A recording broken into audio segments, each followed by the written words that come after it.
কেমন হচ্ছে? খুবই ভালো হচ্ছে।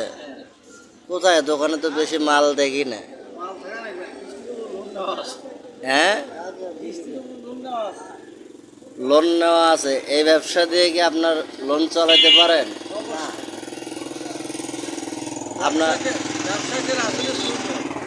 ব্যবসাকে বেশি ভালোবাসা লাগবে, ব্যবসাকে বেশি ভালোবাসলে সে লাভবান হতে পারে। আপনার নামটা কি জানতে পারি? দোকান খুলতে কোয়ানি বিসমিল্লাহির রহমানির রহিম এবং বন্ধ করতে কোয়ানি আলহামদুলিল্লাহ। আচ্ছা, ব্যবসায় লাভবান হয়। এটা কি বেচলেন? বিড়ি? হ্যাঁ, বিড়ি বিক্রি করি। আচ্ছা, আপনার নামটা? আমার নাম মোহাম্মদ হাসান আলী। নগন সাধু। কই বেশি তো লোকজন নাই দেখা। বাজারে তো মানুষ নেই।